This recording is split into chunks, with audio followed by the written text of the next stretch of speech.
যখন জান্নাত এবং জাহান্নামের ফয়সালা হয়ে যাবে, আল্লাহ পাক মৃত্যুকে মৌতকে একটা প্রাণীর আকৃতিতে নিয়ে আসবেন এবং জান্নাত জাহান্নামের মাঝখানে জবাই করে দিবেন।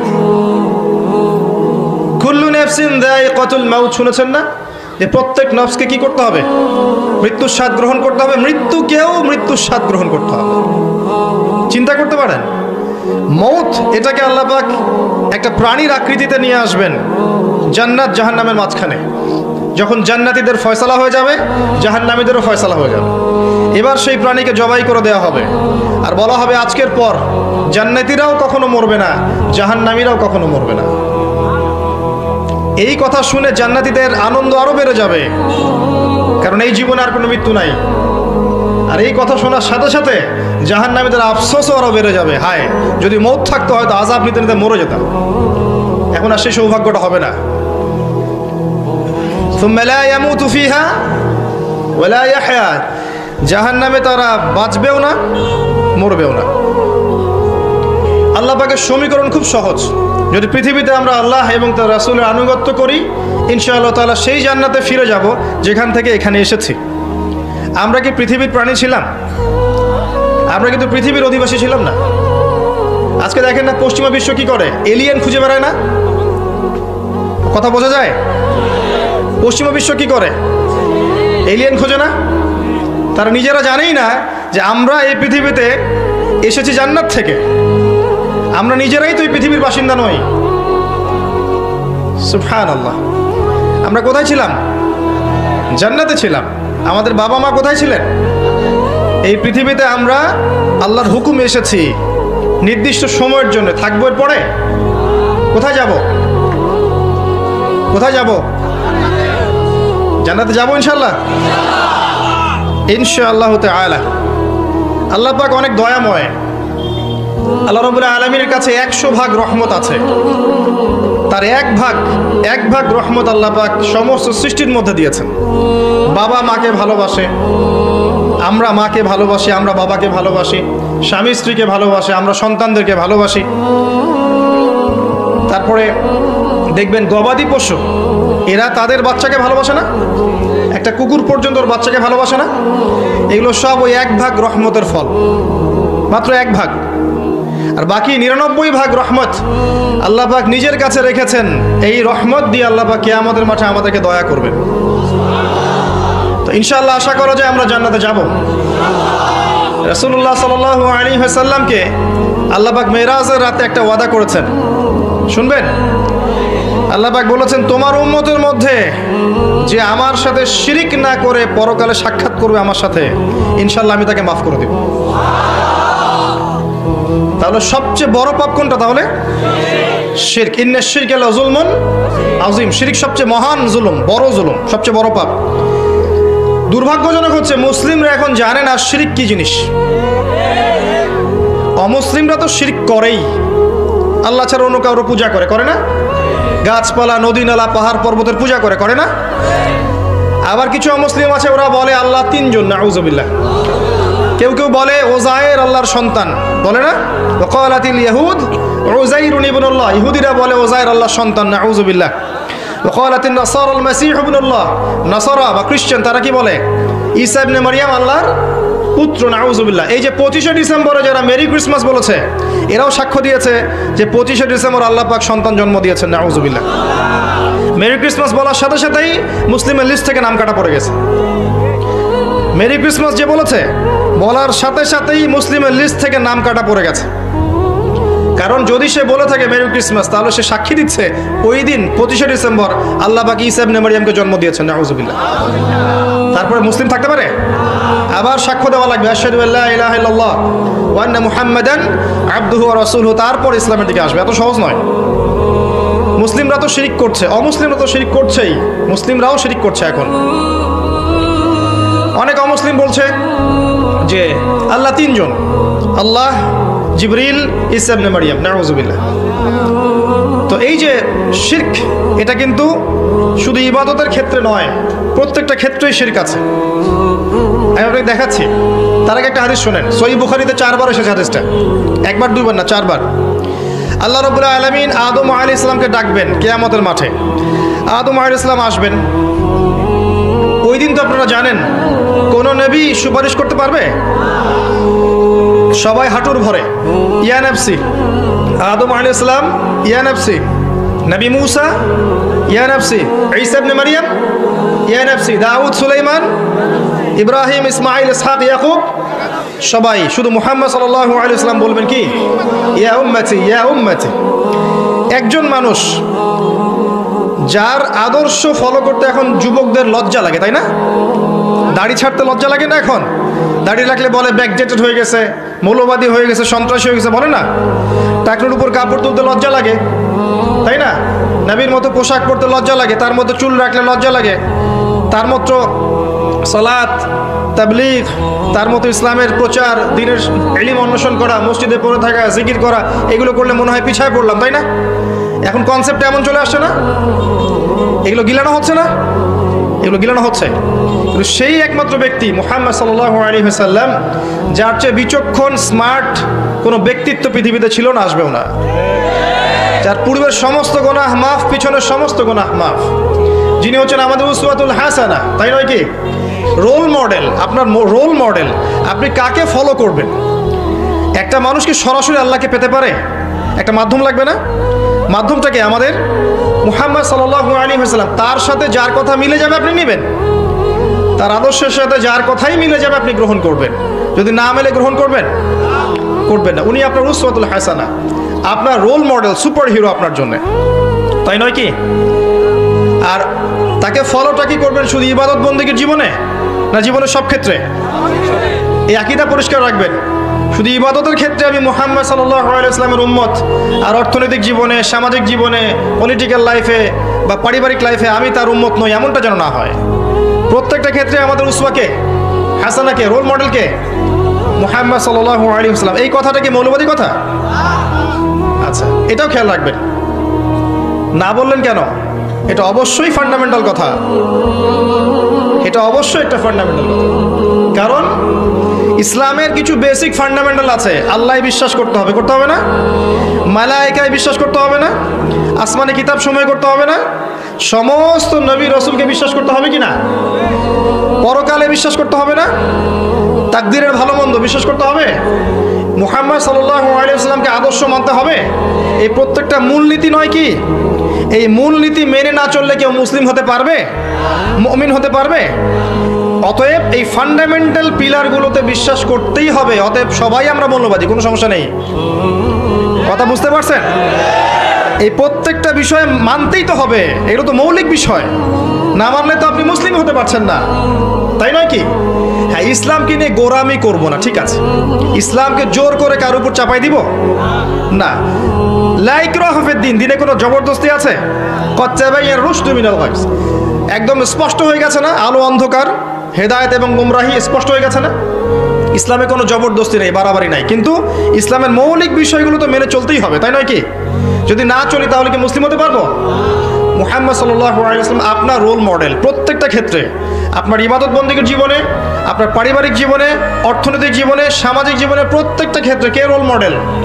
মুহাম্মদ রাসূলুল্লাহ সাল্লাল্লাহু আলাইহি ওয়াসাল্লাম। যিনি আপনাকে কি বলেছেন শোনেন। যিনি আপনাকে বলেছেন রাতের বেলা কবর জিয়ারত করতে গিয়ে, কাশ আমি যদি আমার ভাইদেরকে দেখতে পেতাম। সাহাবায়ে কেরাম বললেন, আমরা কি আপনার ভাই নই? নবী সাল্লাল্লাহু আলাইহি ওয়াসাল্লাম বলছেন, না, তোমরা আমার সাহাবী। আমার ভাই তারা যারা তোমাদের পরে আসবে, আমাকে না দেখেই আমার প্রতি ঈমান নিয়ে আসবে। আপনি কার ভাই?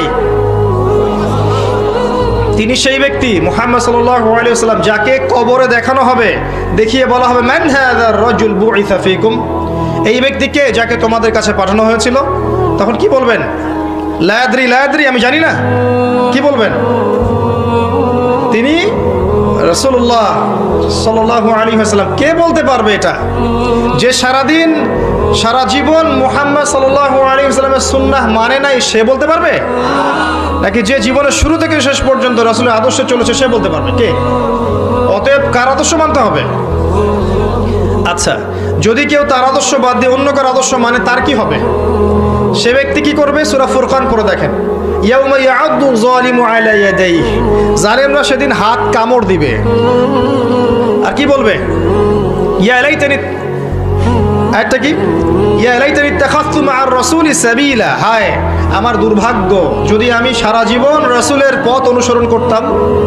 ইয়া ওয়াইলাতা লাইতানি লাম আত্তাখিয ফুলালান খলিলা, হায় আমার পোড়া কপাল যদি আমি অমুককে আমার আদর্শ হিসেবে গ্রহণ না করতাম। এই আফসোস কে করবে? যে পৃথিবীতে মুহাম্মদ সাল্লাল্লাহু আলাইহি সাল্লামকে আদর্শ হিসেবে গ্রহণ করে নাই। যে গ্রহণ করেছে ইনশাআল্লাহ তাআলা সে কবরে অ্যানসার করতে পারবে, সে আল্লাহর রাসূল, আমি তার উম্মাহ ছিলাম ইনশাআল্লাহ তাআলা। আর কবরের প্রশ্নের উত্তর না দিতে পারলে কেউ কি জান্নাতে যেতে পারবে? উসমান রাদিয়াল্লাহু আনহু কবর দেখে কাঁদতেন না? তিনি বলতেন এটা হচ্ছে আউয়াল মানজিল ফিল আখিরা, এটা হচ্ছে আখিরাতের প্রথম মঞ্জিল। এখানে যে হাসবে পরকালেও সে হাসবে ইনশাআল্লাহ, আর এখানে যে কাঁদবে পরকালেও সে কাঁদবে ইনশাআল্লাহ। কোনো গতি আছে? কোনো গতি নাই। মনে রাখবেন, কবরে তিনটা প্রশ্ন হবে মৌলিক।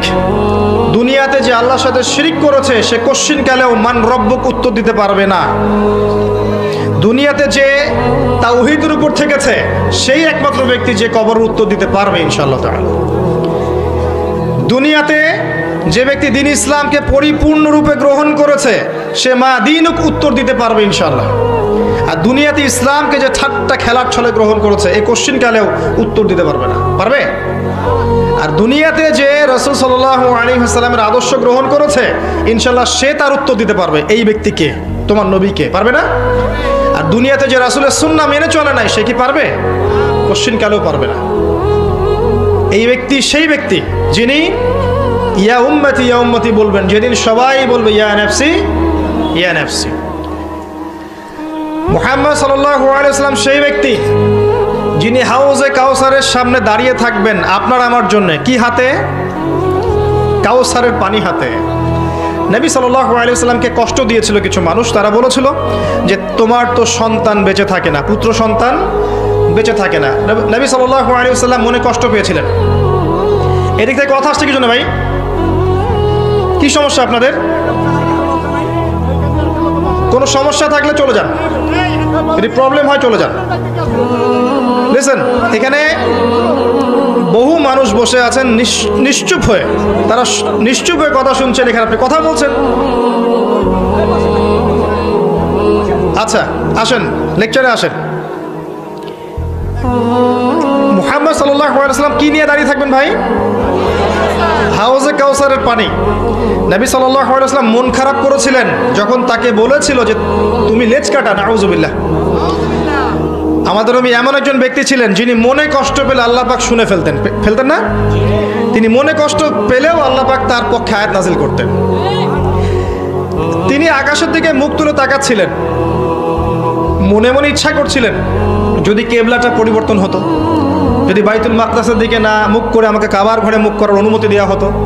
আল্লাহ মনের কথা শুনে ফেললেন। আল্লাহ পাক বললেন ফাওয়াল্লি ওয়াজহাকা শাতরাল মসজিদিল হারাম, তোমার চেহারাকে মসজিদুল হারামের দিকে ঘোরাও। কিবলা চেঞ্জ হয়ে গেল।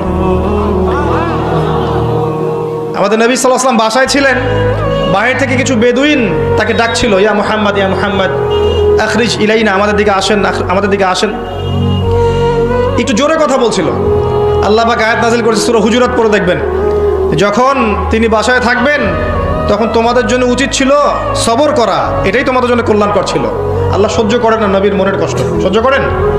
যখন তারা বলল যে তোমার তো সন্তান বাঁচে না, আল্লাহ পাক আয়াত নাজিল করলেন ইন্না আতাইনাকাল কাউসার, হে নবী আপনি কষ্ট পায়েন না, আমি তো আপনাকে কাউসার প্রদান করেছি। কি দিয়েছি? জান্নাতুল ফিরদাউস তো দিবই, মাকামে মাহমুদ পাবেন, কাউসার দিয়েছি আপনাকে। ওরা আপনাকে বলছে আপনার সন্তান বাঁচে না, আপনি মনে কষ্ট নিয়েন না। ফাসাল্লি লিরাব্বিকা ওয়ানহার, বরং আপনি আপনার রবের জন্য সালাত পড়েন এবং স্যাক্রিফাইস করেন, কুরবানি করেন। ইন্না শানিয়াকা হুয়াল আবতার, আপনার শত্রু যারা এরা নির্বংশ হয়ে থাকবে, লেজ কাটা হয়ে থাকবে। কারণ আপনি হকের উপর আছেন। আজকের যুগেও যে বা যারাই হকের উপর থাকবে, যত মানুষ মিলে ওর চারপাশে শত্রুতা করুক না কেন, ধুলার মতো উড়ে যাবে ইনশাআল্লাহ তাআলা। লেজ কেটে পড়ে থাকবে, ইতিহাস থেকে নাম মুছে যাবে, মানুষ ওদেরকে মনে রাখবে না কোশ্চিনকালেও। আর যারা হকের উপর থাকবে না, যারা হকের উপর থাকবে না, বাতিলের উপর থাকবে, ইতিহাস থেকে, আল্লাহ পাকের ইতিহাস থেকে ওদের নাম মুছে যাবে ইনশাআল্লাহ। তো মুহাম্মদ সাল্লাল্লাহু আলাইহি ওয়াসাল্লাম হাউজে কাউসারের সেই পানি নিয়ে আপনার সামনে দাঁড়িয়ে থাকবেন। এ মুম্মাহ তার কাছে যাবে, ওই দিন পিপাসা থাকবে না ভাই? কারো ঘাম টাকনু, কারো হাঁটু, কারো কাঁধ, কারো একদম চিবুক পানির জন্যে, এক ঢোক পানির জন্যে নবী সাল্লাল্লাহু আলাইহি ওয়াসাল্লাম পানি পান করাবেন। কাকে? আপনাকে, আমাকে। মনে রাখবেন, ওই দিন পানি পান করতে করতে করতে করতে হঠাৎ একটা পর্দা পড়ে যাবে। কি হবে? পর্দা পড়ে যাবে। এবার উম্মতে মুহাম্মাদের এক শ্রেণীর মানুষ বলবে, তাদের সংখ্যা কিন্তু কম নয়, অনেক। তারা বলবে, ইয়া রাসূলুল্লাহ, আমরা তো আপনার উম্মত ছিলাম। এবং নবী সাল্লাল্লাহু আলাইহি ওয়াসাল্লাম বলবেন, ইন্নাহুম মিন্নি, তারা তো আমার উম্মত, কি জন্য পর্দা পড়ে গেল? তাকে জানানো হবে, ইন্নাকা লা তাদরি মা আহদাসা বা'দাক। হে নবী, আপনি জানেন না আপনার মৃত্যুর পর এই মানুষগুলো আপনার দিন ইসলামকে পরিবর্তন করেছিল কিভাবে। অর্থাৎ আপনার সুন্নতের মধ্যে এরা বেদাত ঢুকিয়ে ফেলেছিল। মা আহদাসা বা'দাক। তখন নবী সাল্লাল্লাহু আলাইহি ওয়াসাল্লাম বলবেন, সুহকান সুহকান লিমান গায়্যারা বা'দি, দূর হয়ে যাও, দূর হয়ে যাও যারা আমার দিনকে পরিবর্তন করেছে। অতএব সুন্নাহ যেটা দেয়া আছে সেভাবেই পালন করতে হবে। নতুন করে ধর্মের মধ্যে কিছু প্রচার করা যাবে? ঢোকানো যাবে? বের করা যাবে? দিন পরিপূর্ণ নয়। আল্লাহ পাক দিনকে পরিপূর্ণ করেননি। সূরা মাইদা ৩ নম্বর আয়াতে আছে না, আল ইয়াউমা আকমালতু লাকুম দীনাকুম, দিনকে পরিপূর্ণ করেছি, কামেল করেছি।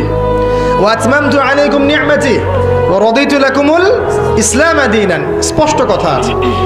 তো মুহাম্মদ সাল্লাল্লাহু আলাইহি ওয়াসাল্লাম সেই ব্যক্তি যিনি ইয়া উম্মতি ইয়া উম্মতি বলেন। শুধু তাই নয়, আরেকটা কথা বলি, কবিরা গুনাহগার ব্যক্তিদের জন্য জাহান্নামের ফয়সালা হয়ে যাবে এই উম্মতের। কারণ কবিরা গুনাহ যারা তওবা না করে মারা যাবে, এর শাস্তি তো ভোগ করতে হবে, হবে না?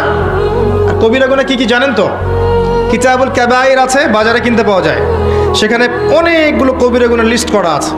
একটা একটা করে দেখবেন এবং কোন কোন গুনাহের সাথে আপনি সম্পৃক্ত আছেন আলাদা আলাদা করে তওবা করবেন ইনশাআল্লাহ। করা যাবে না? তওবা হবে এমনভাবে, আল্লাহ আমি যা করেছি আমাকে মাফ করে দাও, ইনশাআল্লাহ আমি আর ভবিষ্যতে এই পাপে লিপ্ত হব না। এবং যদি অন্য কারোর সাথে হক জড়িত থাকে, কারো টাকা নিয়েছেন দেন নাই, কারো জমি আত্মসাৎ করেছেন, বা কাউকে গালি দিয়েছেন, কাউকে অপবাদ দিয়েছেন, কারোর নামে মিথ্যা অপবাদ ছড়িয়েছেন, কাউকে মিথ্যা প্রতিপন্ন করেছেন ইত্যাদি, কারো হক নষ্ট করেছেন, হাকুর ইবাদ নষ্ট করেছেন, সেক্ষেত্রে ওই ব্যক্তির কাছে ক্ষমা চেয়ে নিতে হবে, তারপরে মাফ হবে ইনশাআল্লাহ। এভাবে তওবা করার পরে আপনি কবিরা গুনাহগুলোর থেকে বেঁচে থাকবেন ইনশাআল্লাহ। যারা কবিরা গুনাহ থেকে বেঁচে থাকবে ইনশাআল্লাহ, আল্লাহ পাক ওদের সগীরা গুনাহগুলো মাফ করে দেবেন ইনশাআল্লাহ। আচ্ছা, কবিরা গুনাহগার ব্যক্তি যারা তওবা না করে মারা গেছে, নবী সাল্লাল্লাহু আলাইহি ওয়াসাল্লাম তাদের জন্য সুপারিশ করবেন। যাদের জাহান্নামের ফয়সালা হয়ে যাবে, নবী সাল্লাল্লাহু আলাইহি ওয়াসাল্লাম সুপারিশ করে তাদেরকে জান্নাতে নিয়ে যাবেন ইনশাআল্লাহ তাআলা। তো এই ব্যক্তির আদর্শ ফলো করতে আমাদের লজ্জা লাগে? দাড়ি ছেড়ে দিতে লজ্জা লাগে? একটু তার মতো পাগড়ি পরলে লজ্জা লাগবে? টাকলুর উপর কাপড় পরলে কি পিছিয়ে পড়বো? ঢিলেঢালা পোশাক পরলে পিছিয়ে পড়বো? তার মতো করে নামাজ পড়লে পিছিয়ে পড়বো? রমজানের রোজা রাখলে পিছিয়ে পড়বো? কোরআন তেলাওয়াত করলে, অর্থ বুঝলে পিছিয়ে পড়বো? হাদিসগুলো চর্চা করলে পিছিয়ে পড়বো? তার দিনের তাবলিগ করলে পিছিয়ে পড়বো? তার দিনকে যদি প্রতিষ্ঠা করতে চাই এবং প্রতিষ্ঠার জন্য জানমাল সময় শ্রম ব্যয় করি, আল্লাহ কি আমাকে পিছিয়ে দিবেন? নাকি মুহাম্মদ সাল্লাল্লাহু আলাইহি ওয়াসাল্লাম আমাদেরকে নিয়ে গর্ব করবেন? কোনটা? এই ভালো কে না বুঝে? এই ভালোটা কে না বুঝে বলেন তো? শুধু দরকার সেই ঈমান। আল্লাহ পাক কি আছেন না মারা গেছেন? আল্লাহ আছেন। মারা যাবেন কখনো? তার নবীর সুন্নাহ আছে না নাই? তার উপর নাজিলকৃত কিতাব আছে না নাই? হাদিসের বইগুলো আছে না নাই? সবই আছে, শুধু আমাদের সেই ঈমানটুকু নাই। সবই আছে, কিন্তু আমাদের সেই ঈমানটুকু কিন্তু আজকে হয়তোবা নাই। না হলে আমরা আজকে এত পিছিয়ে পড়লাম কিভাবে? একটা সময় ছিল মুসলিমরা সারা বিশ্বকে শাসন করতো না? করতো কি না? আবু বকর সিদ্দিক রাদিয়াল্লাহু আনহুর সময় কারা শাসন করতো বলেন? ইহুদিরা, খ্রিস্টানরা, নাস্তিকরা, মুরতাদরা? কারা করতো? ওমর ইবনুল খাত্তাবের সময় কারা করতো? উসমান রাদিয়াল্লাহু আনহুর সময়? আলী ইবনে আবি তালেব? উমাইয়া খেলাফতে, আব্বাসীয় খেলাফত, এদিকে ফাতেমি খেলাফত, কর্ডোবার ইসলামী খেলাফত, উসমানীয় খেলাফত, এই প্রত্যেকটা খেলাফায় কারা শাসন করেছে? বিগত 100 বছরে কারা করছে বিশ্বকে শাসন? বিগত 100 বছরে কারা করছে? কেন এই পরিবর্তন হলো? আমরা কোথায় গেলাম? আমরা হারিয়ে গেলাম কিভাবে? বিশ্বের প্রতিটি ডিপার্টমেন্ট, পলিটিক্স, ইকোনমিক্স, এডুকেশন, আপনার ওয়ার্ল্ড অ্যাফেয়ার্স, আপনার সংস্কৃতি, আপনার মিডিয়া, প্রযুক্তি, সামরিক বিষয়, অস্ত্রশস্ত্র কারা নিয়ন্ত্রণ করছে? মুসলিমরা করছে। আমরা এই জায়গায় আসলাম কিভাবে বিগত 100 বছরে? এই ইতিহাসটা কখনো পড়া লাগবে না, জানা লাগবে না? এখন যদি বলি যে বিগত 100 বছরে আমরা পিছিয়ে পড়েছি, আমি কি উম্মার অবমাননা করলাম? না, আমি উম্মার সমস্যা তুলে ধরলাম। সমস্যা ফাইন্ড আউট করতে না পারলে সলিউশন পাওয়া যায়? যদি আমি সমস্যা খুঁজে বের করতে না পারি, আমি কি সলিউশন পাবো না। এই অবস্থায় এমনি এমনি আসি নাই আমরা। কিভাবে আসছি? প্রথমত কোরআন থেকে সরে গেছে, নবীর সুন্নাহ থেকে সরে গেছে, দুনিয়াকে বেশি প্রাধান্য দিয়েছি পরকালের চাইতে, অর্থনৈতিক জীবনে হালাল হারামের পরোয়া করছি না, পারিবারিক কাঠামো ভেঙে যাচ্ছে, নামাজি ব্যক্তির সংখ্যা কমেছে। নামাজি ব্যক্তির সংখ্যা কিন্তু দেখবেন আমাদের 90% মুসলিম বলেন ঠিকই, খেয়াল করে দেখবেন মসজিদে কিন্তু ফজরের নামাজে 90% নাই, আছে না? আমরা বলি ঠিকই 90% মুসলিম, দেখবেন 90% মুসলিমের মধ্যে ম্যাক্সিমামই কোরআন বিশুদ্ধ করে তেলাওয়াত করতে পারে না, পারে? আবার যারা পারে অনেকেই অর্থ বুঝি না, আছি না এরকম? আমরা পিছিয়ে পড়ি নেই। শিক্ষা ব্যবস্থা দিকে তাকান, আমরা কি সবাই ইসলামিক শিক্ষা শিক্ষিত হতে পারছি? মাস্টার্স করেও কি ওযুর মাসআলা জানতে পারছি? এমন অনেক মানুষ আছে BBA করেছে, ফরজ ওয়াজিব সুন্নত মোস্তাহাব বলতে পারে না, এরকম আছে না? তাদের কি এই শিক্ষার অধিকার ছিল না? আচ্ছা, ইকোনমিক সেকশনে যান, সুদ, ঘুষ, দুর্নীতি এগুলো কারা করছে? আমরা করছি না? করছি। যুব সমাজের দিকে তাকান, যে মাদক, যে pornography, free mixing, girlfriend boyfriend সংস্কৃতি, জুয়া, ক্যাসিনো, পাবজি, টিকটক কারা করছে এগুলা? অমুসলিম যুবকরা আমরা। আমাদের সমস্যা ফাইন্ড আউট করেন। ধর্মীয় দিকে আসেন, শতদা বিভক্ত দলাদলি আছে না? কতগুলো দল আছে আমাদের ধর্মীয়? কতগুলো আছে ভাই? নবী তো বলেছেন 73 দলে ভাগ হবে। বাংলাদেশ ঘাটলেই দেখা যাবে যে 7300 দল আছে মনে হয়, আল্লাহ ভালো জানে, আছে না? সবাই দাবি করছে কি? সবাই দাবি করছে আমি জান্নাতি বা আমি হকপন্থী দল, তাই নয় কি? আমার দলে আসো, ফর্ম পূরণ করো, জান্নাতের সার্টিফিকেট নিয়ে যাও, তাই নয়? আমার দলে আসো, ফর্মটা পূরণ করো, জান্নাতের সার্টিফিকেট নিয়ে যাও। আগে ভাই আপনারা বসেন এক জায়গায় বসে আগে ফিক্স করেন কোনটা সঠিক। আগে আমাদেরকে ফিক্স করে দেখান যে কোনটা সঠিক, কারা সত্যিকার অর্থে হকের উপর আছে। একটা মানুষ যখন হেদায়েত পেয়ে ইসলামের দিকে আসছে, সে বিভ্রান্ত হয়ে যাচ্ছে আমি যাব কোথায়, কার সাথে। আবার কখনো দেখা যায় একটা দলের মধ্যে উপদল আছে আবার অনেকগুলা, তাই নয় কি? একটা প্ল্যাটফর্ম, একই মানহাজ, একই মাযহাব, তার মধ্যে উপদল আবার অনেকগুলো, প্রত্যেকের আলাদা আলাদা নেতা, আলাদা আলাদা আমির, এবং সবাই বলছে আমি হকপন্থী। কি করবেন আপনি এখন? কি করবেন? মুশকিল না অবস্থা? একটা বিভক্ত জাতি কি শক্তিশালী হয় কখনো? যদি আমরা বিভক্ত না হতাম, আমরা কি শক্তিশালী হতাম না? অমুসলিমদের দিকে তাকান, যারা ইসলামের প্রকাশ্য শত্রু, ওদের দিকে তাকান, এরা কি ইউনাইটেড না, ঐক্যবদ্ধ না? ওদের মধ্যে কিন্তু হাজারটা বিষয়ে ইখতিলাফ আছে, জানেন? ওদের মধ্যে আপোষে অনেক বিষয় ইখতিলাফ আছে, কিন্তু একটা বিষয় ঐক্যমত, যে আমরা মুসলিমদেরকে উঠতে দিব না। আর আমাদের মধ্যে দেখবেন হাজারটা বিষয় একমত, আপনার আমার সাথে হাজার বিষয়ের 999টাই একমত, একটা হয়তো দ্বিমত। এটাই যথেষ্ট দুইটা দল হয়ে যাওয়ার জন্য। এই মানসিকতা নিয়ে যদি আমরা চলি, আগামী 100 বছরও কি আমরা জিততে পারবো? এই সমস্যাগুলো ধরিয়ে দেওয়া কি আমার অপরাধ? সুবহানাল্লাহ। আসলে কষ্টে কথাগুলো বললাম। এই যে পিছিয়ে পড়ছি আমরা বিগত 100 বছরে, এইগুলো মেজর রিজন। কোরআন থেকে সরে আসা, নবীর সুন্নাহ থেকে সরে আসা, নামাজি ব্যক্তি প্রোটেস্ট্যান্ট ভার্সন হয়ে যাওয়া, ইসলাম পালন করছি, যেটা আমার ভালো লাগে সেটা করছি, এটা ভালো লাগে না করছি না, নামাজ পড়ছি, সুদও খাচ্ছি, যাকাত দেই, ঘুষও খাই, মাশাআল্লাহ রমজান রোজা রাখি, গার্লফ্রেন্ডের সাথে অ্যাফেয়ার করি, আবার দেখবেন তাসবিহ তাহলিল করছি, এদিকে আবার দেখবেন দুর্নীতি করছি। মানে আমরা কিছু অংশ মানছি, কিছু অংশ মানছি না। আবার আমরা ইউনাইটেড না, বিভক্ত। আবার দেখবেন জ্ঞান বিজ্ঞান প্রযুক্তিগত যে শিক্ষাগুলো আছে, এখানে আমরা অতটা আগাতে পারছি না যতটা ওরা এগিয়ে গেছে, তাই নয় কি? সমস্ত এগুলো ওরা নিয়ন্ত্রণ করে ফেলছে। এই যদি হয় অবস্থা, তাহলে আমাদের মেজর সমস্যাগুলোকে ফাইন্ড আউট করার দরকার আছে না? সেগুলোকে আগামী প্রজন্মের জন্য তুলে ধরার দরকার আছে না? আমরা পারি আর না পারি, হয়তো পরের প্রজন্ম যেন এগুলোকে ফেস করে সামনে যেতে পারে, এটা দরকার আছে না? এগুলোর ইন্টেলেক্ট কবে জাগবে আমাদের? আল্লাহ যেন আমাদের সবাইকে শুভবুদ্ধি দান করেন, উম্মার সেই হারানো ঐতিহ্য আল্লাহ পাক আবারও ফিরিয়ে নিয়ে আসেন, আমিন। শোনেন ভাই, আমরা চেষ্টা করি আর না করি, আল্লাহ পাক তো কিছু মানুষকে দ্বারা করাবেন না?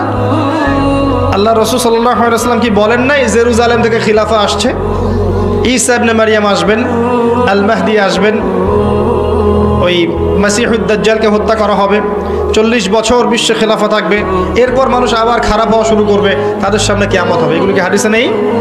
তার মানে এটা আসবে হয় 100, 200, 300, 400, 500 বছর পর হলেও আসবে। এই মাঝখানের পথটা কিভাবে পাড়ি দিবেন এখন? এভাবে কি হেলায় খেলায় দিন পার করবো, নাকি আসলে সমস্যাগুলো ফাইন্ড আউট করে সমাধানের চেষ্টা করতে হবে? কোনটা? আপনারা চিন্তা করেন। যতটুকু বুঝি শেয়ার করলাম। আমি তো উম্মার কান্ডারি নই। আমি কি উম্মার নেতা? না। আমি কোনো দলের আমির? আমাকে কোনো দেখেছেন কোনো ধর্মীয় দলের ফর্ম পূরণ করতে? না কোনো পলিটিক্যাল দলের আমি গীত গেয়ে বেড়াই? এটা করি? হ্যাঁ, একটা কাজ করি, প্রত্যেকটা দলের যে ভালো জিনিসগুলো আছে আমি সেটা খোলা মনে নেওয়ার মানসিকতা রাখি। কোনো সমস্যা নেই, সে যেই হোক না কেন। প্রত্যেকটা মুসলিমদের কমিউনিটির মধ্যে যার মধ্যেই যে ভালোটুকু আছে, ভালোটা আমি যাচাই করবো কোরআন সুন্নাহ দিয়ে। কোরআন সুন্নাহর মধ্যে যেটা মিলবে ভালো, আলহামদুলিল্লাহ, ওইটুকু নিতে আমার কোনো আপত্তি নাই। কিন্তু যেগুলো নেগেটিভ বিষয় সেগুলোকে উম্মার ঐক্যের খাতিরে এখন এড়িয়ে যাওয়া লাগবে না? ওই বিষয়গুলো কিনে পড়ে থাকি, আমরা কি ওদের সাথে ফাইট করতে পারবো? যদি ছোট ছোট বিষয়গুলো কিনে একতলাফে পড়ে থাকি, আমরা কি ওদের সাথে আদৌ ফাইট করতে পারবো? তার সময়টা নষ্ট হবে। এই সময়টুকুর মধ্যে দেখবেন ওরা আরও এগিয়ে যাবে, আরও শক্তিশালী হবে। এইটুকু বোঝার জন্য কি আপনার পিএইচডি করার দরকার আছে? এইটুকু বোঝার জন্য কমন সেন্স যথেষ্ট না? আল্লাহ পাক আমাদেরকে কমন সেন্স দান করুন, উম্মার ঐক্য দান করুন, আমাদের মধ্যে আল্লাহ পাক তাওহীদ দান করুন, সুন্নাহ দান করুন, ওলামায়ে কেরামের ঐক্য দান করুন। আল্লাহ পাক আমাদের যুব সমাজকে কবুল করুন, আমাদের পরবর্তী প্রজন্মকে কবুল করুন। আল্লাহ পাক যেন আমাদেরকে এই বিশ্বকে চ্যালেঞ্জ করার মতো জ্ঞানী হওয়ার তৌফিক দান করেন। কোরআন সুন্নাহকে হাতে নিয়ে ওয়ার্ল্ডকে ডিল করার মতো যোগ্যতা আল্লাহ পাক দান করেন। আল্লাহুম্মা আমিন। আসেন মূল জায়গায় আসেন। নবী সাল্লাল্লাহু আলাইহি ওয়াসাল্লামের আদর্শ মেনে চললে এগুলো ডিল করা কোনো বিষয় ছিল না। আমরা তার আদর্শ থেকে অনেকটা সরে এসেছি, কিন্তু তিনি সেই ব্যক্তি যিনি আপনার জন্য সুপারিশ করবেন, হাউজে কাউসারে পানি পান করাবেন। আপনাকে তার আদর্শ মানতে আল্লাহ পাক আদেশ করেছেন। যে হাদিসটা থেকে এদিকে এসেছি ওই জায়গায় আসেন। নবী সাল্লাল্লাহু আলাইহি ওয়াসাল্লাম এটা করবেন কিয়ামতের মাঠে, কিন্তু আদম আলাইহিস সালামকে আল্লাহ পাক ডাকবেন, ডেকে বলবেন, শোনেন, তোমার সন্তানদের মধ্য থেকে জাহান্নামীদেরকে আলাদা করে দাও। কাদেরকে? কাকে বলবেন? আচ্ছা, আদম আলাইহিস সালাম বলবেন, হে আল্লাহ, কতজনকে? কি বলবেন? কতজনকে? আল্লাহ পাক বলবেন 1999 জনকে। কি বুঝলেন? 1999 জনকে, মানে প্রতি 1000-এ একজন জান্নাতি, প্রতি 1000-এ। এটার ব্যাখ্যা কিন্তু গাণিতিকভাবে হতে পারে, আল্লাহ ভালো জানেন। আবার এটা দিয়ে বেশিরভাগ মানুষকে বোঝানো হতে পারে। এটা শুধু ক্যালকুলেটিভ নাও হতে পারে। এটার ব্যাখ্যা এটাও হতে পারে যে মেজরিটি সংখ্যক জাহান্নামে যাবে, এটাও হতে পারে। আল্লাহু আ'লাম বিসসাওয়াব। হাদিসে এভাবে এসেছে। এখন আল্লাহ পাক কিন্তু বলেছেন সূরা নিসার মধ্যে যে ইন্নাল্লাহা লা ইয়াগফিরু আন ইউশরাকা বিহি ওয়া ইয়াগফিরু মা দুনা যালিকা লিমান ইয়াশা। আল্লাহ পাক তার সাথে শিরকের পাপ ক্ষমা করবেন না, কিন্তু এছাড়া যে কোনো পাপ আল্লাহ যাকে ইচ্ছা মাফ করতে পারেন। কথা বোঝেন?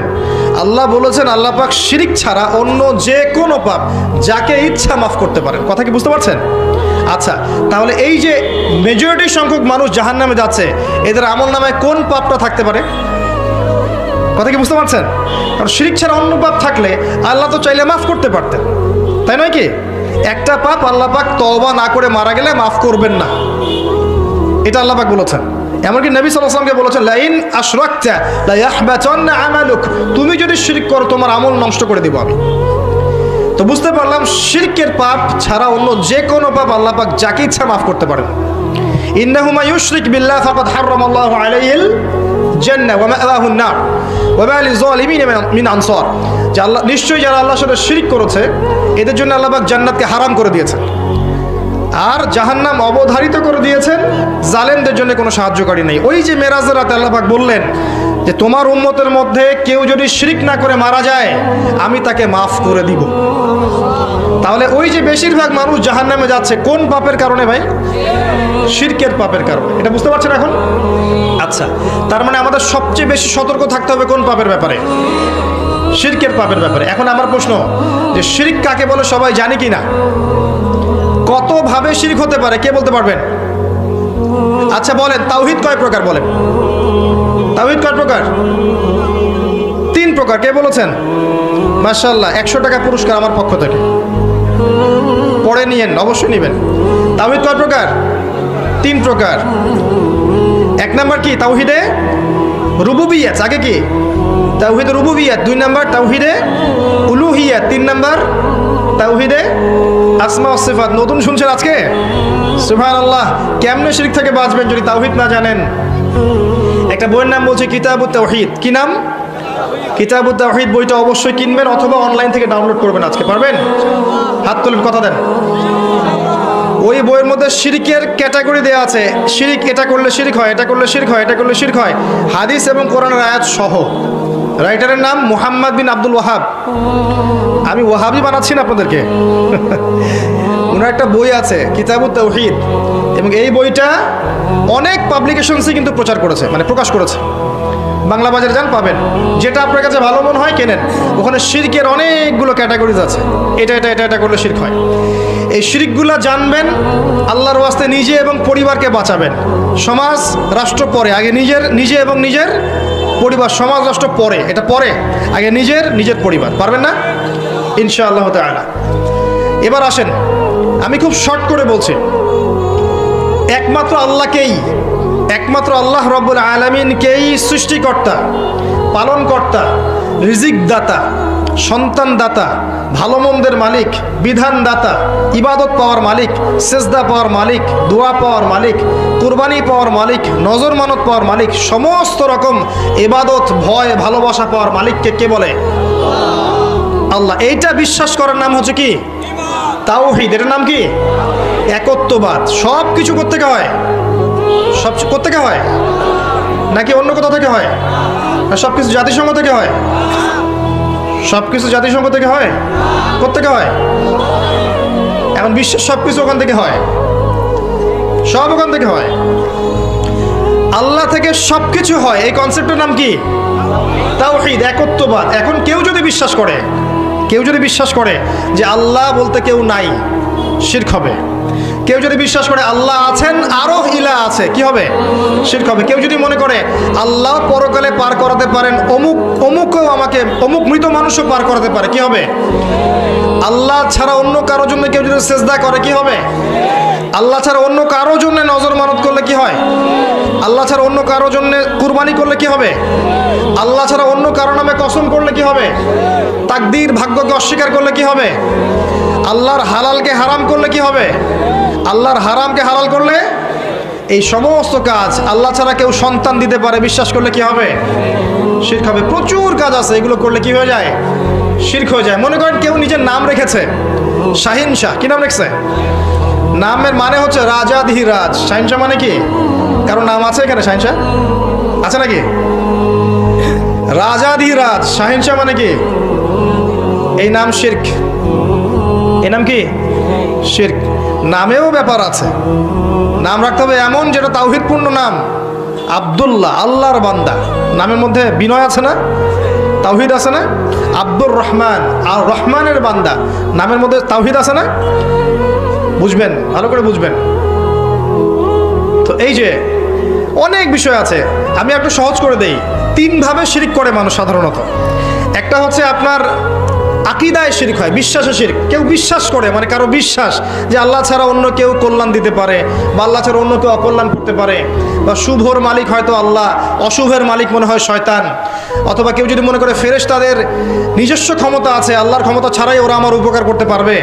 কেউ যদি জিন জাতির আশ্রয় নেয় যে জিনরা আমার উপকার করতে পারবে।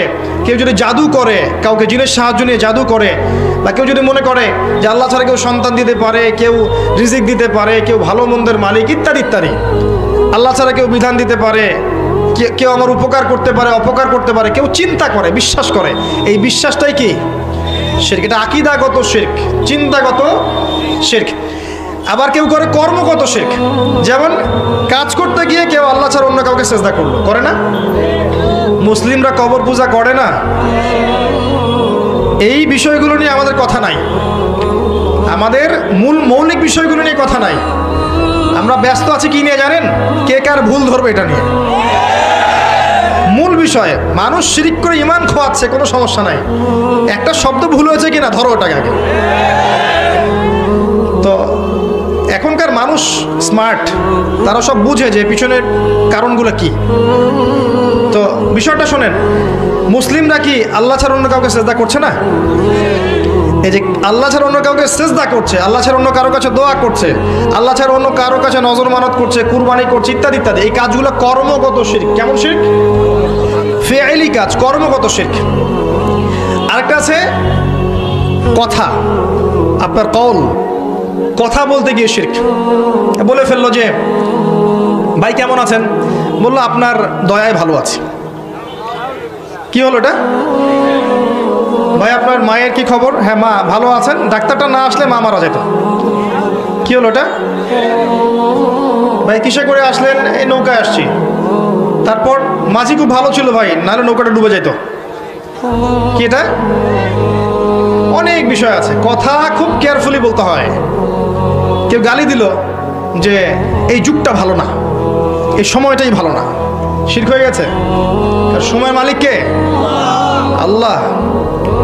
এমনকি কেউ যদি বাতাসকেও গালি দেয়, বাতাসকে গালি দিয়েছে, ওই বইটা পড়ে দেখেন, লেখা আছে। এটাও একটা খারাপ কাজ।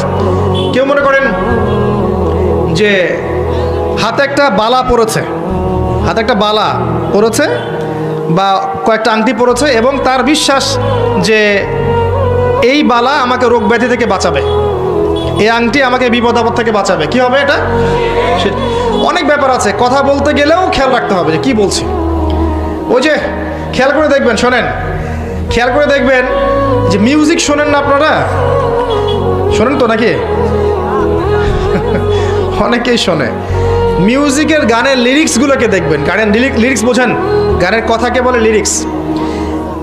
এই লিরিক্সগুলোকে খেয়াল করে দেখবেন, প্রচুর গানের লিরিক্স আছে শিরক। তোমাকে ছাড়া বাঁচবো না, এটা কি আছে না? গানের লিরিক্স এখন মনে করতে পারছি না, কিন্তু গান শুনলে, গান লিরিক্সগুলো পড়লে আমি বলতে পারবো যে লিরিক্সের মধ্যে দেখবেন শিরকি কথা আছে, আছে না? তোমার জন্য চাঁদ নিয়ে আসবো, তারা নিয়ে আসবো, হ্যাঁ তুমি আমার জীবন, তুমি আমার মরণ, আছে না এগুলো কথা? এগুলো কি কথা? এগুলো তাওহীদ না? তাওহীদ না শিরক? খেয়াল করে দেখবেন গানের লিরিক্সের মধ্যে শিরক আছে। এই জন্যে মিউজিক থেকে দূরে থাকতে বলি। শুধুমাত্র বাদ্যযন্ত্র আর সব কিছুই না, গানের লিরিক্সে শিরক আছে আপনার। এমন কথা আপনি মুখ দিয়ে বলছেন যেগুলো শিরকি কথা। যখন মানুষ শিরিক করছে, আমল নামা নষ্ট হয়ে যাচ্ছে।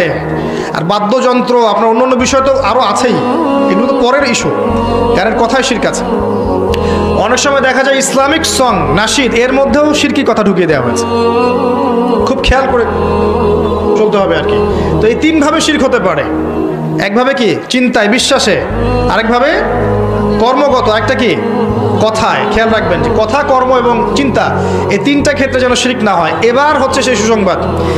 নবী সাল্লাল্লাহু আলাইহি ওয়াসাল্লাম একটা হাদিসে কুদসিতে বলেছেন যে আল্লাহ পাক কিয়ামতের মাঠে কি করবেন শোনেন।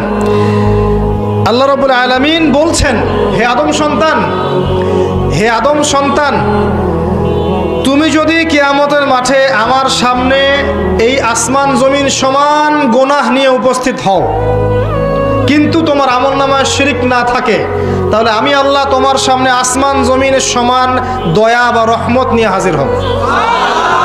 মানে সেই ব্যক্তি কোথায় যাবে? জান্নাতে চলে যাবে ইনশাআল্লাহ আজ্জা ওয়া জাল। একটা পাপ থেকে যদি দূরে থাকতে পারেন, আজকের মাহফিল সফল।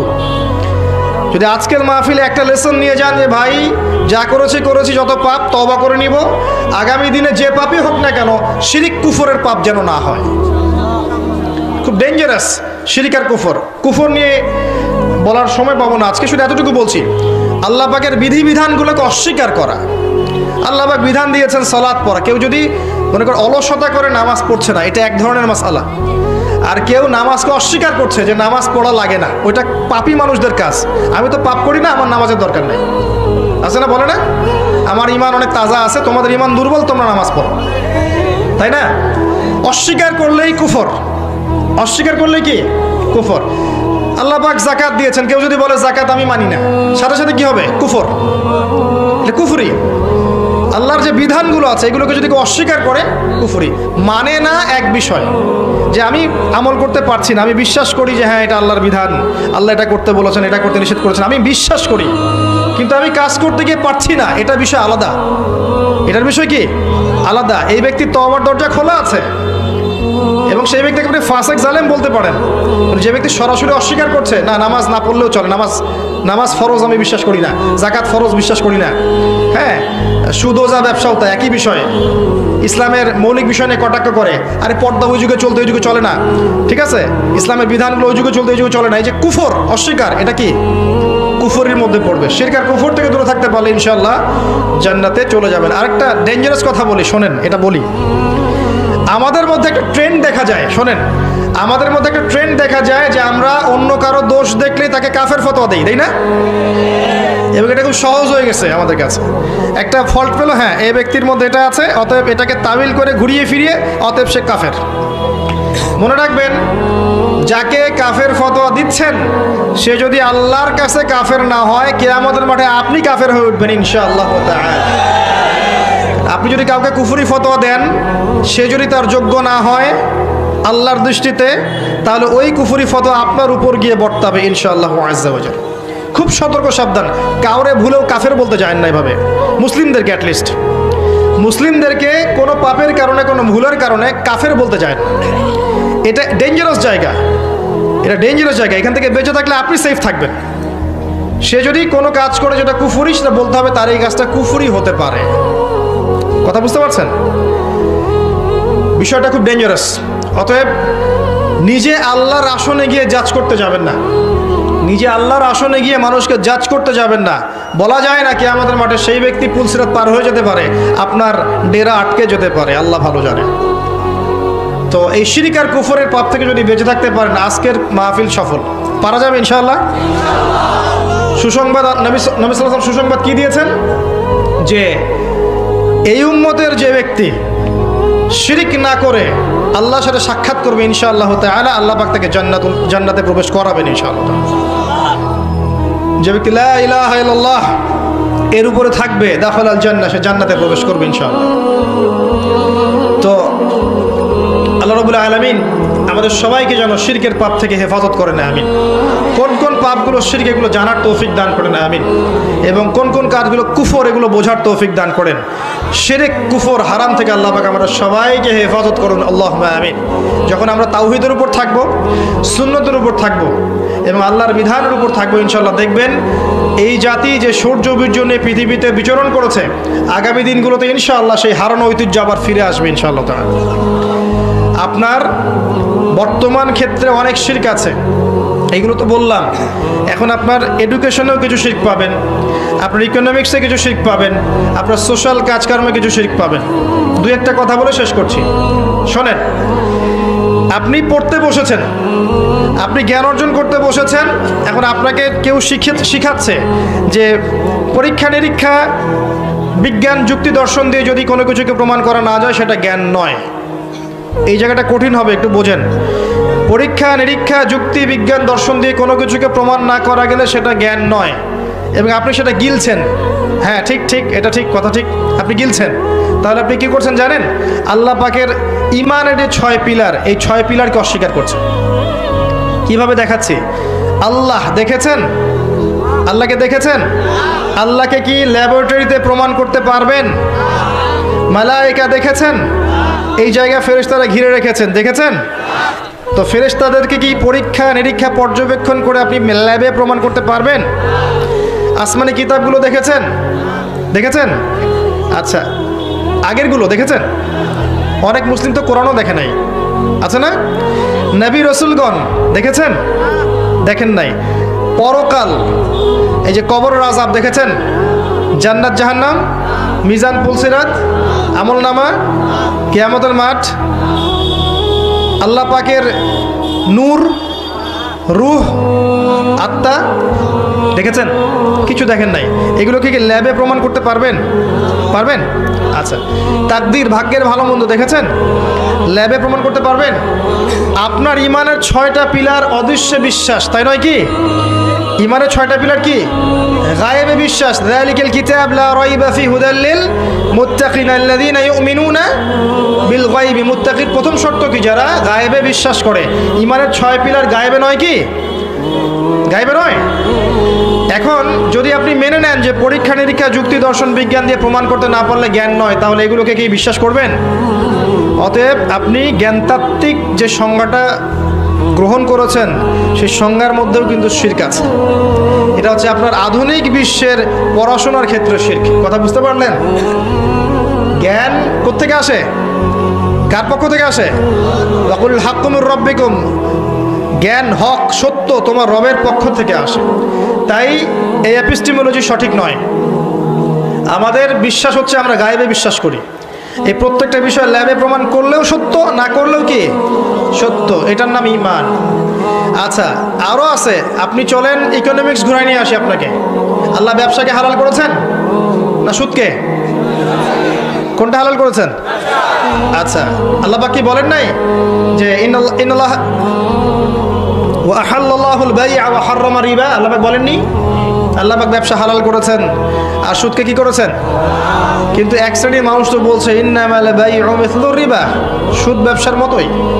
সুদ কিসের মতোই? ব্যবসার মতোই। আর নবী সাল্লাল্লাহু আলাইহি ওয়াসাল্লাম বলছেন যে সবচেয়ে নিম্ন পাপ হচ্ছে সুদখোরের, সে তার মায়ের সাথে জেনা করছে। সর্বোচ্চ পাপটা হচ্ছে সে আল্লাহ এবং তার রাসূলের সাথে যুদ্ধ করছে। সূরা বাকারা পড়ে দেখেন, ইত্তাকুল্লাহ ওয়া যারু মা বাকিয়া মিনার রিবা ওয়া ইল্লাম তাফআলু ফাআযানু বিহারবিন মিনাল্লাহি ওয়া রাসূলিহি। আল্লাহকে ভয় করো হে মুমিনরা, সুদ ছেড়ে দাও। যদি না ছাড়ো, আল্লাহ রাসূলের সাথে যুদ্ধের ঘোষণা শুনে রাখো। নবীজি আরো বলছেন 1 দিরহাম সুদ খেলে 36টা মেয়েকে রেপ করা হয়। এটা হাদিসে আছে। এবং তিনি মেরাজের রাতে শাস্তি দেখে এসেছেন যে তাদেরকে রক্তের নদীতে ফেলে মাথা ফাটিয়ে দেওয়া হচ্ছে। এখন ইকোনমিক সেকশনে গিয়ে আপনি যে ব্যবসাকে অ্যাভয়েড করে দিলেন এবং জাকাত ভিত্তিক ইকোনমিক সিস্টেমকে অ্যাভয়েড করে রিবা কেন্দ্রিক ইকোনমিক সিস্টেম লঞ্চ করে প্রতিষ্ঠা করলেন, বা আপনি আমি এর মধ্যে সংশ্লিষ্ট হয়ে আছি, এটা কি আল্লাহর হুকুমের বাইরে যাওয়া হলো না? এটা কি আল্লাহর বিধানের বাইরে গিয়ে একটা কুফরি নয়? বড় পাপ নয়? আচ্ছা, এখন যদি এমন হয় যে আল্লাহ পাক আপনাকে দিনার আর দিরহাম দিয়েছেন, কি দিয়েছেন? ইউসুফ আলাইহিস সালামকে কি দিয়ে কিনেছিলেন? ইউসুফ আলাইহিস সালামকে কি দিয়ে কিনেছেন? দারাহিম, দিরহাম দিয়ে। সূরা আলে ইমরানের মধ্যে দিনারের কথা আছে। যুগ যুগ ধরে এগুলো মানুষ ব্যবহার করেছে। এর একটা সভ্যতা আসলো পৃথিবীতে, এসে বললো এসব ব্যান্ড, এসব আর চলবে না, এখন সব চলবে কাগজ, ইলেকট্রনিক। আল্লাহর হালাল করা কোনো কিছুকে কেউ যদি হারাম করে, কি হয়? এটা শিরক আর কুফর হয় না? ইকোনমিক সেকশনে শিরক, ইকোনমিক সেকশনে শিরক। আর অনেক বিষয় আছে। আল্লাহ রাব্বুল আলামিন দিয়েছেন আপনাকে একটা সুপ্রিম কোরআন, যেখানে আল্লাহ পাক প্রতিটা বিষয়ের সমাধান নাজিল করেছেন। এখন বৈশ্বিক সামাজিক এই সমস্যাগুলোর সমাধান যদি আপনি কোরআন থেকে না নিয়ে নিজের মন গড়া মতবাদ থেকে নেওয়া শুরু করেন, এটা কি ডিনাই করা হচ্ছে না কোরআন সুন্নাহকে? হচ্ছে কি না? এই ক্ষেত্রে কি আমি আল্লাহর বিধানের বাইরে চলে গেলাম না? এই যে এগুলোও কিন্তু শিরক কুফরের অন্তর্ভুক্ত বিষয়। শুধুমাত্র যে এই কবরে সেজদার কথা বললাম, এই যে নজর মানতের কথা বললাম, ইবাদত, দোয়া কালাম, এগুলো কথা বললাম, এই ক্ষেত্রেই শিরক হচ্ছে না, বাহ্যিকভাবেও গ্লোবালি অনেক শিরক হচ্ছে। আল্লাহ রাব্বুল আলামিন আমাদেরকে বোঝার তৌফিক দান করুন, তাওহীদের উপর থাকার তৌফিক দান করুন, শিরক থেকে আল্লাহ পাক বাঁচিয়ে রাখুন, আল্লাহুম্মা আমিন। সর্বশেষ একটা নসিহত করে শেষ করব। নসিহতটা হচ্ছে, যদি আমরা ব্যক্তিগত জীবনে, পারিবারিক জীবনে, সামাজিক জীবনে সফল হতে চাই, 2টা জিনিস আঁকড়ে ধরতে হবে। কয়টা জিনিস? মাত্র 2টা, যেটা নবী সাল্লাল্লাহু আলাইহি ওয়াসাল্লাম বলেছেন, তারাক্তু ফিকুম, আমি ছেড়ে যাচ্ছি তোমাদের কাছে কয়টা বস্তু ভাই? 2টা বস্তু। লান তাদিল্লু মা তামাসসাকতুম বিহিমা, তোমরা কোশ্চিন কালেও পথভ্রষ্ট হবে না যতদিন পর্যন্ত এই 2টাকে কি করবে? আঁকড়ে ধরে থাকবে। যতদিন পর্যন্ত কি করবে? আঁকড়ে ধরে থাকবে। একটা কি? কিতাব আল্লাহ, আল্লাহর কোরআন, তাই নয় কি? একটা হচ্ছে সুন্নতে নবী, তার নবীর সুন্নাহ অর্থাৎ হাদিসগুলো। ইজমা কিয়াস আছে, অবশ্যই আছে। কোরআন সুন্নাহর অনুকূলে ইজমা কিয়াস হবে। এটা কি কোরআন সুন্নাহর বাইরের কিছু না? আচ্ছা আসেন, এবার কোরআনকে আঁকড়ে ধরবেন কিভাবে আপনি? আপনার আমার কাজ কি? একটু বসেন ভাই, শেষ করছি 5 মিনিট। আপনার আমার কাজ কি? এক নাম্বার বিশুদ্ধ করে তেলাওয়াত করতে শিখবেন। কি করবেন ভাই?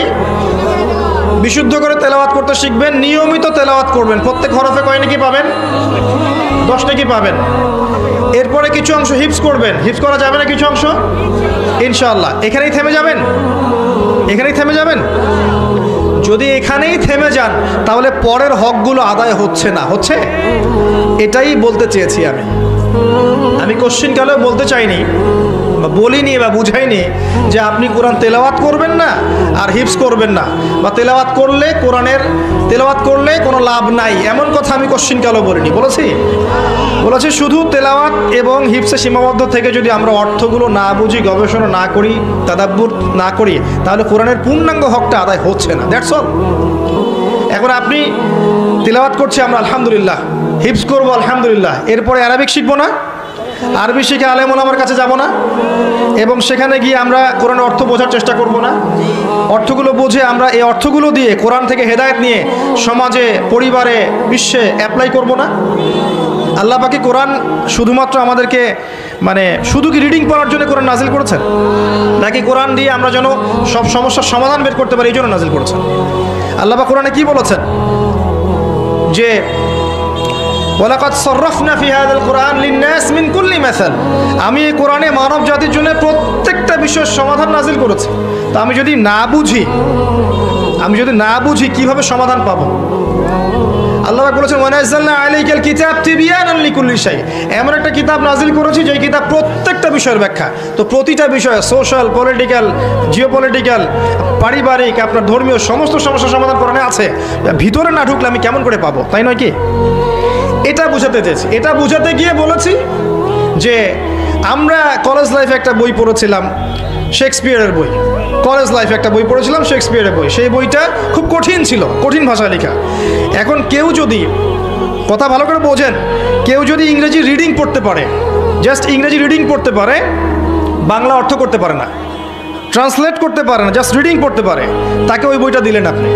এখন সে রিডিং পড়ছে শেক্সপিয়ারের ওই বইটা, দি মার্চেন্ট অফ ভেনিস, রিডিং পড়ছে, ও অর্থ বুঝতে পারছে না। ও কি ওই বইটা থেকে মেসেজ পাবে?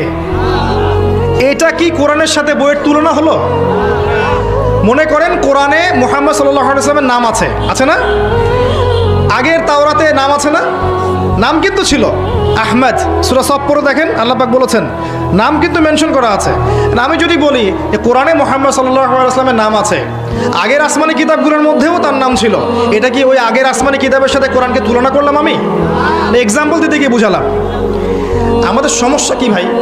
আমরা কি সহজ কথা বুঝি না নাকি? এটা কি কোরআনকে শেক্সপিয়ারের বইয়ের সাথে তুলনা করা হলো? একটা এক্সাম্পল দিলাম। যদি একটা বইয়ের ভাষা আমি না জানি, অর্থটা না বুঝি, তাহলে ওইখান থেকে তো মেসেজ পাবো না আমি। ঠিক একইভাবে কোরআনের যে ভাষা, এর যে অ্যারাবিক, এর গ্রামার, এর তাফসীর, এর তর্জমা, এগুলো যদি কেউ না জানে, সেখান থেকে কি সে হক বাতিল, ভালো মন্দ, ন্যায় অন্যায় এগুলো বুঝতে পারবে কিনা? এটা বোঝাতে গিয়েই বলেছি যে কোরআনের অর্থগুলোর দিকে জোর দেওয়া আমাদের উচিত হবে। এটাকে অন্যায় করেছি ভাই?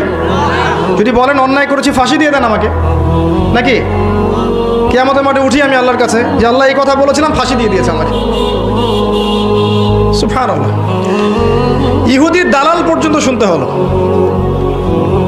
শোনেন ভাই, এই জায়নিস্টদের বিরুদ্ধে, ব্রিটেন, আমেরিকা, ইসরায়েলের বিরুদ্ধে আমি এই বয়সে যে কথাগুলো বলেছি, একটু নিজেদের আয়নাগুলো ঘেঁটে দেখেন। আমার বয়সে কতজন ছেলে, কতজন যুবক ইসরায়েল, আমেরিকা, ব্রিটেন, ওদের পশ্চিমা সভ্যতা, জায়নিস্ট মুভমেন্ট, পেট্রো ডলার, ওদের সামরিক বিষয়গুলো, ওদের অর্থনৈতিক বিষয়গুলো, এগুলো নিয়ে কথা বলেছে। কয়টা যুবক আমাকে খুঁজে দেখান আমার বয়সে খুঁজে দেখান। আর তাকে সেখানে আপনি আমাকে বলছেন আমি ইহুদি খ্রিস্টানের দালাল। এই কথাটা এত সহজ হয়ে গেছে আমাদের। ওই যে ডক্টর জাকির নায়েককে একবার বলেছিলাম যে মাশাআল্লাহ তিনি খুব ভালো কাজ করেন, কিন্তু ইহুদি খ্রিস্টানের দালাল। যেই মানুষটার দাওয়াতে লক্ষ লক্ষ মানুষ ইসলাম কবুল করলো, তাকে আমরা বানিয়ে দিলাম ইহুদির দালাল। তো এই কথাগুলো এত সহজ হয়ে গেল কিভাবে? যদি সে তার যোগ্য না হয় তাহলে এই অপবাদ তো আমার কাঁধে আসবে কিয়ামতের মাঠে, আসবে না? অতএব আমি রিকোয়েস্ট করবো সবাইকে যে বিনয়ের সাথে আন্তরিকতার সাথেই বলবো যে আমরা যেন কথাবার্তায় অপবাদ দেওয়ার ক্ষেত্রে, মন্তব্য করার ক্ষেত্রে সচেতন হই। আল্লাহ পাক বোঝার তৌফিক দান করুন। কারণ আমরা সবাই এক, আমরা সবাই এক, আমরা সবাই মুসলিম, আমরা মুমিন, আমরা সবাই আল্লাহর বান্দা, রাসূলের উম্মত। আমাদের মাঝে যাররা পরিমাণ বিষয় যদি ইখতিলাফ হয়েও যায়, এর মানে এই নয় সে আমার ভাই নয়, বিষয়টা এমন নয়। বরং সবাইকে ভাই ভাই নিয়ে উম্মাকে ঐক্যবদ্ধ করেই সামনে এগোতে হবে। তখনই দেখবেন ইসলামের শত্রুদের বুক কাঁপছে, তার আগে কাঁপবে না। আর যদি আমরা আপোষে ভাবে মিল মোহব্বত বাদ দিয়ে একে অপরের পিছনে কাদা ছড়াছড়ি করতে থাকি, তাহলে কি হবে জানেন? তাহলে হাসতে হাসতে ওরা আমাদের উপর ডমিনেশন করে ফেলবে, আমরা কিচ্ছু করতে পারবো না। আল্লাহ পাক এই সহজ বিষয়গুলো বোঝার আমাদেরকে তৌফিক দান করুন।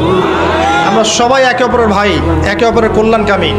আমরা যেন সবাই একে অপরের কল্যাণকামী হয়ে কাঁধে কাঁধ মিলিয়ে আল্লাহর দিনের জন্য কাজ করি। আল্লাহ পাক তৌফিক এনায়েত করুন, আমিন।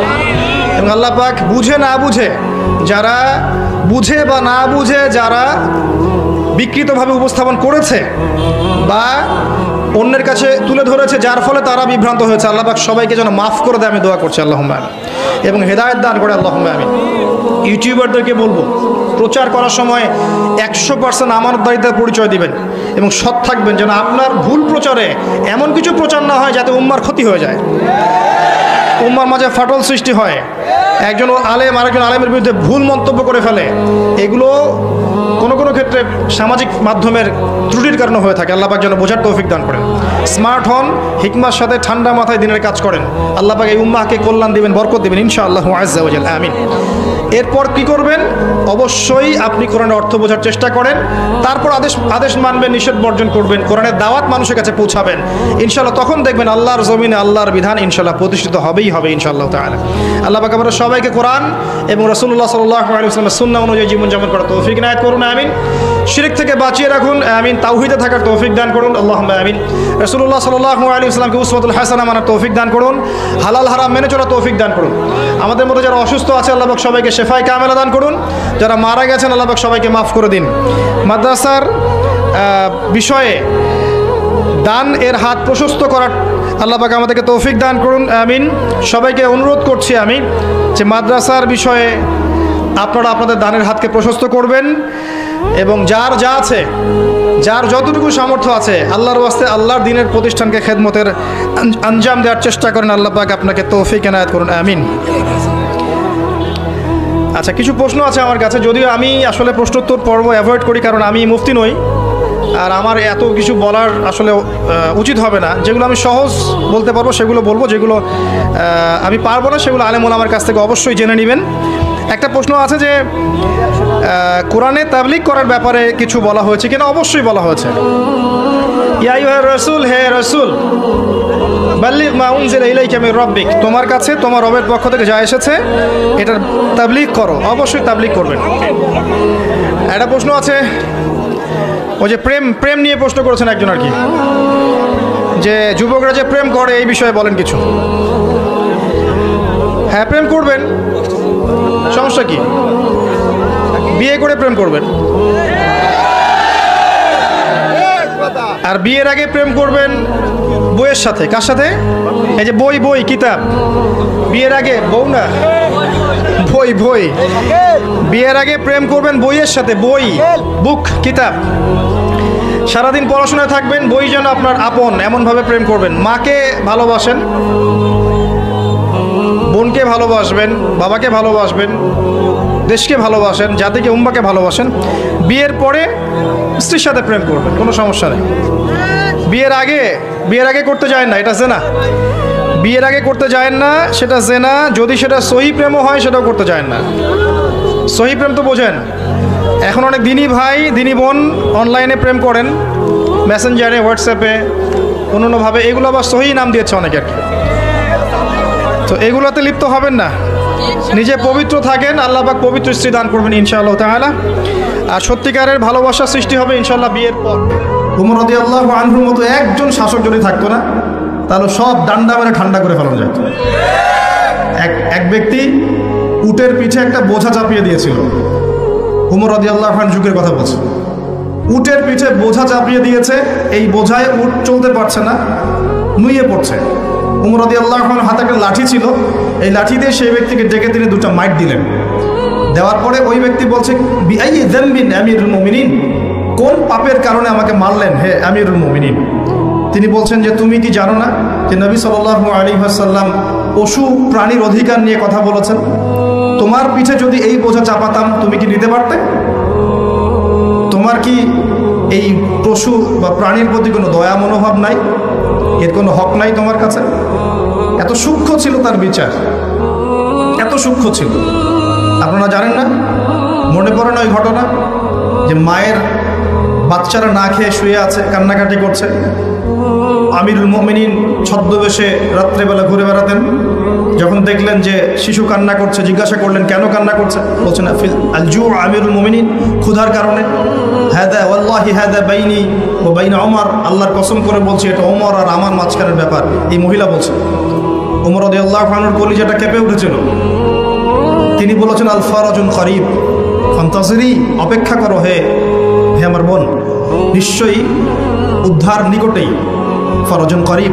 তিনি ওখান থেকে চলে গেলেন মদিনায় হেঁটে হেঁটে।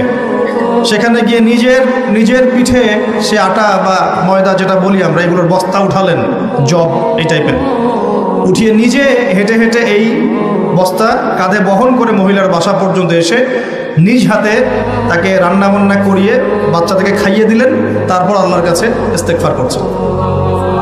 এই সময় তার পাশে একজন সাহাবী ছিলেন, তার নাম ছিল আসলাম রাদিয়াল্লাহু আনহু। তিনি বলেছিলেন আনা আহমিলু ইয়া আমিরুল মুমিনিন, হে আমিরুল মুমিনিন আমাকে দিন, আমি বোঝাটা বহন করি। তখন উমর রাদিয়াল্লাহু আনহু যে কথাটা বলেছিলেন, এই একটা কথাই পুরো বিশ্বের পলিটিক্যাল সিস্টেম পরিবর্তন করার জন্য যথেষ্ট। এই একটা শব্দ, এই একটা কথা। সেটা কি? তিনি বলছেন হাল তাহমিলু উজরি ইয়াউমাল কিয়ামাহ, তুমি আজকে আমার এই আটার বস্তা বহন করতে চাচ্ছ আসলাম, কালকে আমাদের মাঠে কি তুমি আমার পাপের বোঝা বহন করবে? হাল তাহমিলু উজরি ইয়াউমাল কিয়ামাহ, তুমি কি কিয়ামতের মাঠে আমার পাপের বোঝা বহন করবে, আমার দায়িত্ব বহন করবে? আমি যে আমিরুল মুমিনিন, আমাকে আল্লাহ পাক বিশাল দায়িত্ব দিয়েছেন, যখন হিসেব নেবেন তুমি কি আমার পাপের হিসেব দিবে? এই একটা সেন্টেন্স যদি প্রত্যেক পলিটিশিয়ানের কলিজার মধ্যে ঢুকে যেতে পারে, সোনার বাংলা ইসলামিক খেলাফত কায়েম হয়ে যাবে। সিস্টেম কোথায়? উমর রাদিয়াল্লাহু আনহুর। আর এই বিশ্ব চলছে কিভাবে? এখন বেশি বললেও সমস্যা, বেশি বলাও যাবে না। আধ্যাত্মিকভাবে এই জন্যে আল্লাহর কাছে তওবা করে ফিরে আসার দাওয়াত তো দেওয়া যাবে নাকি? আল্লাহ রাব্বুল আলামিন যাকে যত বড় দায়িত্ব দিয়েছেন তার কাছে তত কঠিন হিসাব নেবে, এটা চূড়ান্ত। এই স্টেটমেন্ট আপনি পাল্টাতে পারবেন না। আল্লাহ পাক যাকে যত বড় দায়িত্ব দিয়েছেন তার কাছ থেকে তত বড় হিসাব নেবেন।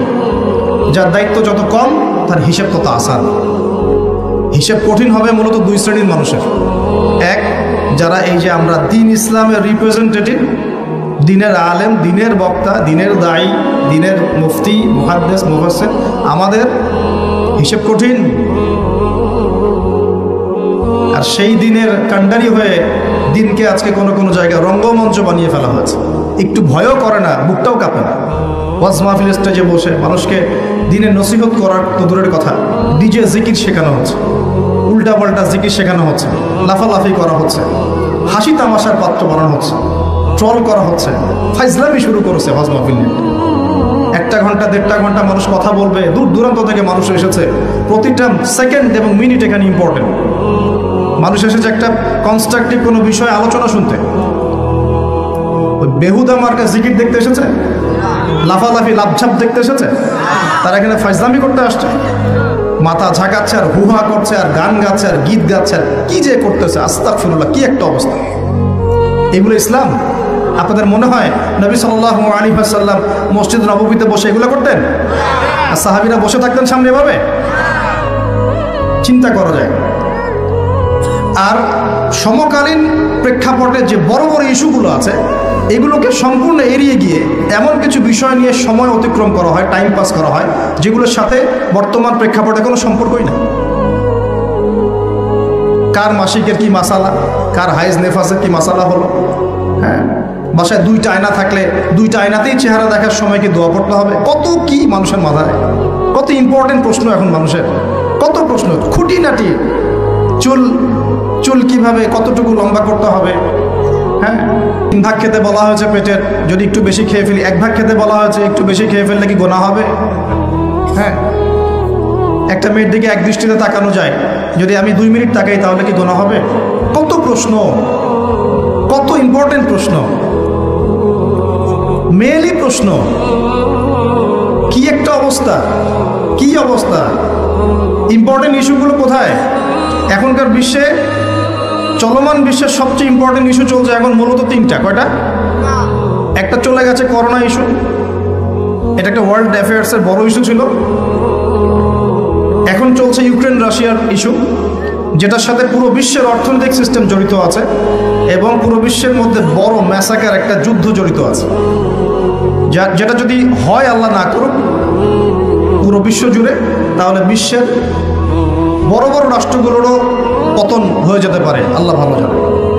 জনগণের অবস্থা খুব খারাপ হবে। একটা মেজর ইস্যু চলছে ইউক্রেন রাশিয়া ইস্যু। এখানে মুসলিমদের কি ভূমিকা, মুসলিম দেশগুলোর কি ভূমিকা, বৈশ্বিক সংকটে আমরা কিভাবে সার্ভাইভ করব, কিভাবে সার্ভাইভ করব, এগুলো কোনো ইস্যুই না এখন। এই জ্ঞানই তো নাই মাথায়, এ কারণেই তো টাইম পাস করতেছে বসে বসে। টাইম পাস করলে তো হাদিয়া দিবেন। আপনারা তো দেখতে চান কতক্ষণ ওয়াজ করলো, কি ওয়াজ করলো সেটা তো আপনার জানার বিষয় না।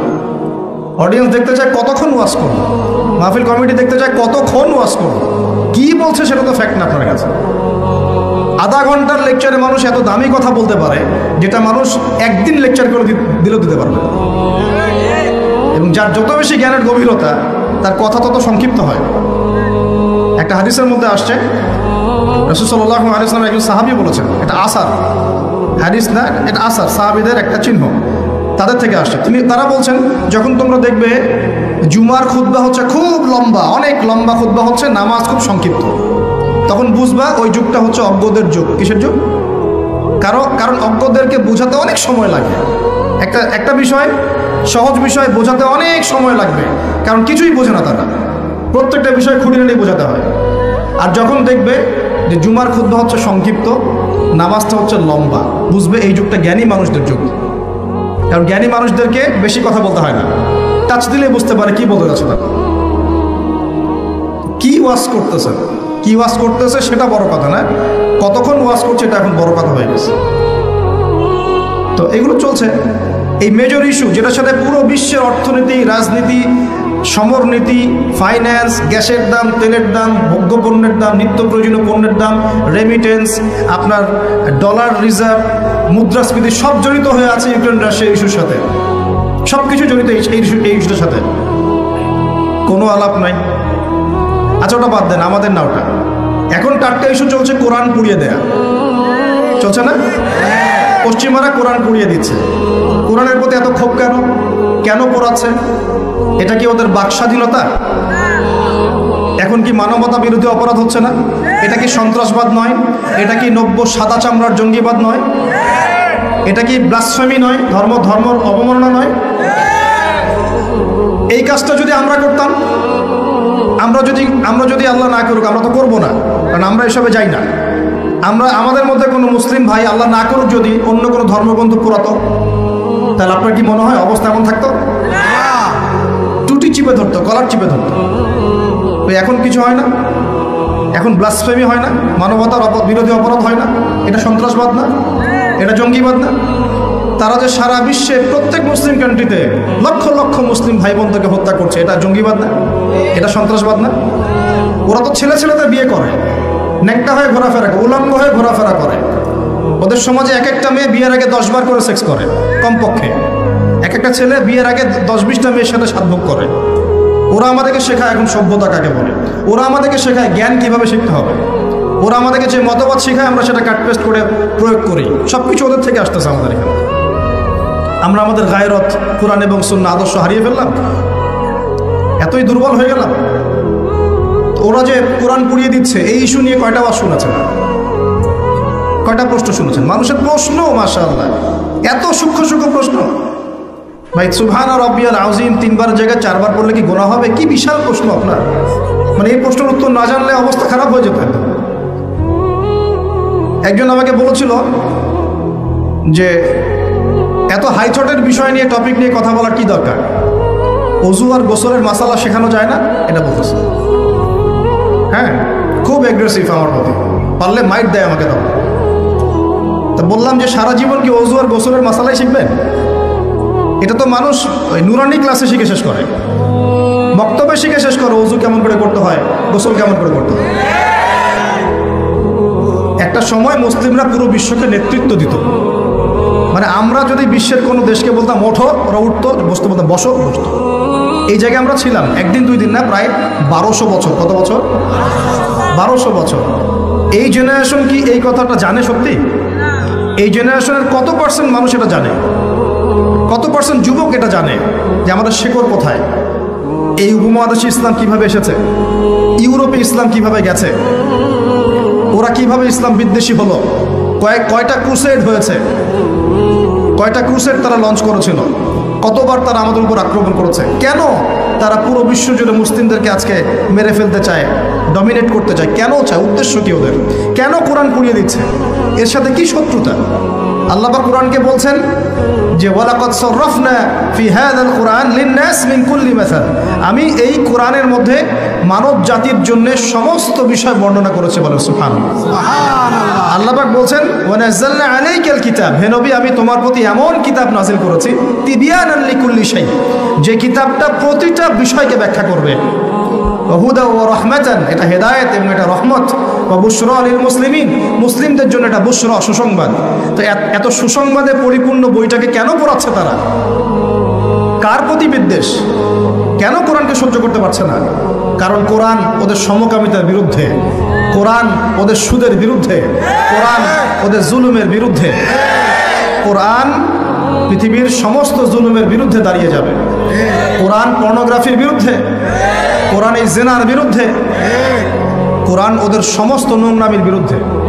এই কারণেই কোরআনের সাথে এত শত্রুতা। ওরা সারা বিশ্ব জুড়ে চুরি আর ডাকাতি করছে, কোরআন তার বিরুদ্ধে। সারা বিশ্ব জুড়ে শিরক ছড়িয়ে দিচ্ছে, কোরআন তার বিরুদ্ধে।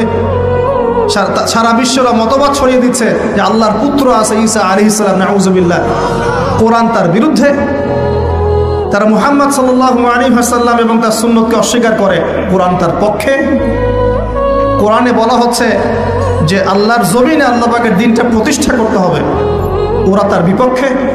এই সমস্ত কারণে ওরা কোরআনকে জ্বালিয়ে দিতে চায়। এখন কোরআনে কখনো বলা আছে নিরপরাধ কোনো মানুষকে হত্যা করতে হবে? এইরকম একটা কিতাবকে তারা কেন পড়াচ্ছে? এই শুনে কতগুলো ওয়াজ মাহফিল শুনেছেন, কয়টা প্রশ্ন শুনেছেন?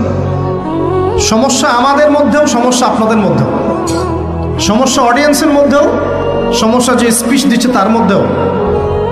আমরা কেউই পারফেক্ট না, আমরা সবাই আমাদের জায়গা থেকে খেয়ানত করছি, আমরা সবাই যার যার জায়গা থেকে আমানতের খেয়ানত করছি।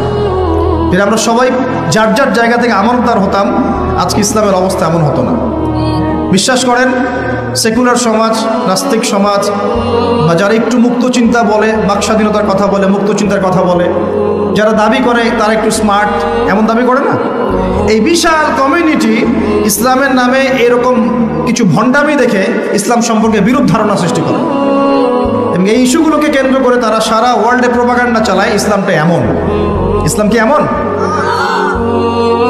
ইসলামকে আজকে হাসি ঠাট্টার পাত্র বানানো হয়েছে।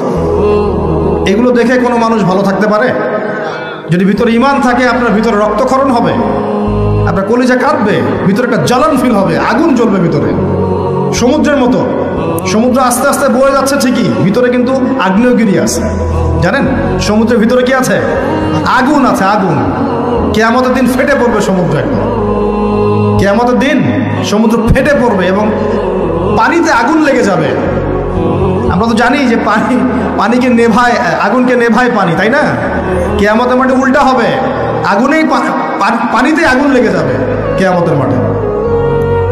সূরা তাকবীর পড়ে দেখেন, এর নিচের মধ্যে এরকম আগুন আছে। এগুলো দেখার পরেও কোনো ইমানদার মানুষ ভালো থাকতে পারে?